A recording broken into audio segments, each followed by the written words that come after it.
연락 오는 주파수에서 완전 벗어나겠죠? 내가 가진 기술이 사용자에게 최선인가에 대해 고민하시게 될 거예요. 안녕하세요. 이력서 내보고 또 수정하시느라 정신 없으시죠? 팀 프로젝트 발표까지 했는데 나 좀 괜찮은 스펙인데? 라고 생각했지만 회사로부터 연락이 잘 안 와서 무엇을 더 해야 할지 고민이신 분들이 많을 것 같습니다. 제가 여러 명의 이력서를 보다 보니까 가장 어렵게 느끼시는 부분이 프로젝트 경험인 것 같더라고요. 학생 때 또는 학원에서 고생해서 만든 프로젝트.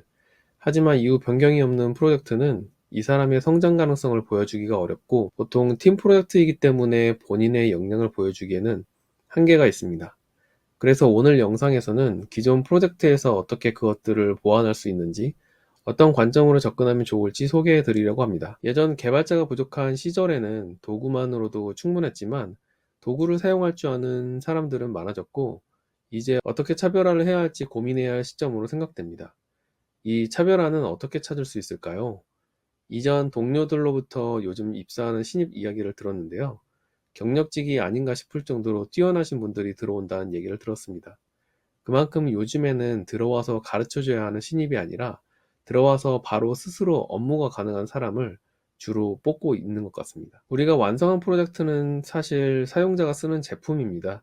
그래서 지금까지 과제로 수행한 프로젝트는 실제 업무와는 약간 차이가 있죠. 그 차이를 한마디로 말한다면 사용자를 만족시키기 위해 끊임없이 발전한다는 겁니다. 여기서 힌트를 얻을 수 있죠. 언어나 프레임워크나 도구들은 사실 그러한 것들을 하기 위한 도구일 뿐, 이 도구들을 이용해서 사용자에게 만족감을 준 경험이 필요합니다. 고려대 컴퓨터학과 송기련 박사님의 최근 책 시대의 예보, 핵개인의 시대라는 책에서 핵개인이라는 말이 나옵니다. 핵개인이란 본인 삶의 주체적 의사결정권을 행사하는 사람이라고 합니다. 부하가 아닌 동료, 직원이 아닌 구성원, 채용이 아닌 영입이라는 단어로 우리의 언어를 업데이트해야 한다고 하죠. 또한 가장 경쟁력 있는 상품은 서사이며 성장과 좌절이 진실하게 누적된 나의 기록이 나만의 서사라고 합니다. 그래서 회사에서 직원을 채용하는 단계에서 이 서사를 가진 사람을 영입하는 단계로 가고 있다고 하죠. 그럼 서사를 어떻게 우리 프로젝트에 녹일 수 있을까요? 아마 많은 분들이 프로젝트 이후 버려진 상태로 두셨을 텐데요. 이게 서사의 좋은 재료가 될 수 있습니다. 프로젝트가 끝나고 나서 이게 정말 나에게 필요한 서비스 또는 웹사이트인가 고민해 보신 적 있나요? 내가 만든 서비스의 고객은 누구인가 생각해보고 해당 서비스가 필요한 사람들에게 알려주면서 피드백을 받아본 적 있나요? 친구나 가족이 첫 번째가 될 수도 있고 실제 고객들이 있는 커뮤니티에 가입해서 한번 써보세요 라는 댓글로 사용을 유도할 수도 있죠. 그때 달리는 악플을 가장한 피드백은 좋은 재료입니다. 개선사항은 여러 가지가 될 수 있는데 예를 들면 개발자에게는 변경의 유연한 구조가 될 수도 있고 API 속도가 될 수도 있습니다. 사용자가 원하는 정보를 얻기까지의 단계를 줄이는 경우도 있고 매출 상승이 될 수도 있다고 이전 영상에서 소개해 드렸었죠. 그렇게 하기 위해서는 만들었던 프로젝트를 실제 배포해야 할 거고요. 또 이전에 했던 프로젝트가 아니더라도 일상에서 불편하다고 생각했던 것들을 찾아서 만들어 볼 수 있습니다. 소프트웨어 장인이라는 책에서 정의하는 소프트웨어 장인 정신이란 마스터가 되어가는 긴 여정이라고 합니다. 스스로가 선택한 커리어에 책임감을 가지고 지속적으로 새로운 도구와 기술을 익히면서 발전한다는 마음가짐이라고 하죠. 내 기술을 이용해 그걸 구현해보고 주변 친구들, 가족들에게 어떤 게 어려운지 또 답답한지 의견을 들으면서 개선해 갈 수도 있고요. 이런 과정에서 내가 가진 기술이 사용자에게 최선인가에 대해 고민하시게 될 거예요. 이런 고민을 하실 때 각 기술의 장단점에 대해 정리하시면 나중에 이력서에도 큰 도움이 되겠죠. 질 좋은 프로젝트로 남게 됩니다. 여기서 갑자기 이런 생각이 드신 분들도 계실 것 같아요. 시중에 나온 기술도 다양한데 어떤 걸 먼저 공부해야 된다는 걸까? 커뮤니티에 들어가면 이런 스펙이 있어야 한다더라, 이것도 해야 한다더라 라는 카더라가 많죠. 그런 걸 보다 보면 다 할 줄 알아야 할 것 같고 뭔가 미달된 사람처럼 느껴지죠. 커뮤니티 글들은 계속해서 불안감을 증폭시킵니다. 하지만 모든 걸 공부할 필요는 없죠. 우리가 어디 여행 갈 때를 생각해 볼까요?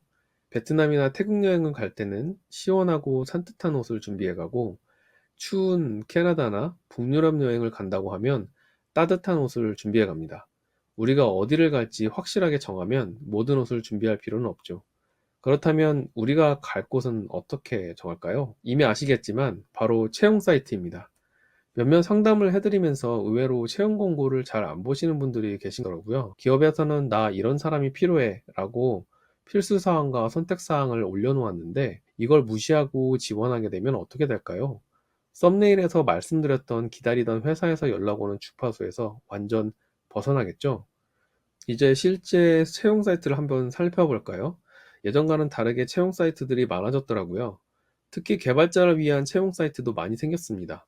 이미 알고 계시겠지만 제가 아는 바로는 다음과 같습니다. 프로그래머스가 본인이 가진 기술로 필터가 가능하고요.